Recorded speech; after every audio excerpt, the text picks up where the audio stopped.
मुंबईत महिला दिनानिमित्त भारत विकास परिषद आणि एकता मंच यांच्या वतीनं होळी मिलन आणि महिला सन्मान सोहळ्याचं भव्य आयोजन करण्यात आलं.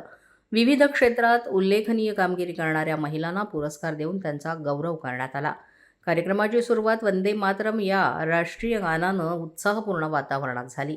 या कार्यक्रमाला शिक्षण महर्षी अजय कौल सर, आमदार हरून खान, प्रसिद्ध गीतकार समीर अंजान, नगरसेवक शैलेश फणसे, सायली कुलकर्णी तसंच सामाजिक क्षेत्रात काम करणाऱ्या अनेक महिला आणि नागरिक मोठ्या संख्येनं उपस्थित होते. यावेळेस बोलताना अजय कौल सर यांनी सांगितलं की एकता मंच महिलांचा सन्मान केवळ एका दिवसापुरता मर्यादित ठेवत नाही, तर वर्षातील 365 दिवस महिलांना सक्षम करण्यासाठी विविध उपक्रम राबवत असतो.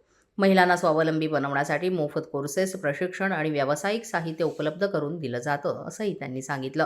या कार्यक्रमात सन्मानित झालेल्या महिलांनी जागृत महाराष्ट्राशी संवाद साधताना सांगितलं की महिलांच्या कार्याची दखल घेऊन त्यांना प्रोत्साहन देणारा हा उपक्रम अत्यंत प्रेरणादायी आहे. त्यांनी अजय कौल सर आणि भारत विकास परिषद यांचे मनापासून आभार व्यक्त केले. महिला सन्मान, होळी मिलन आणि सामाजिक एकतेचा संदेश देणारा हा कार्यक्रम उत्साहात आणि प्रेरणादायी वातावरणात पार पडला. जागृत महाराष्ट्र न्यूज, मुंबई.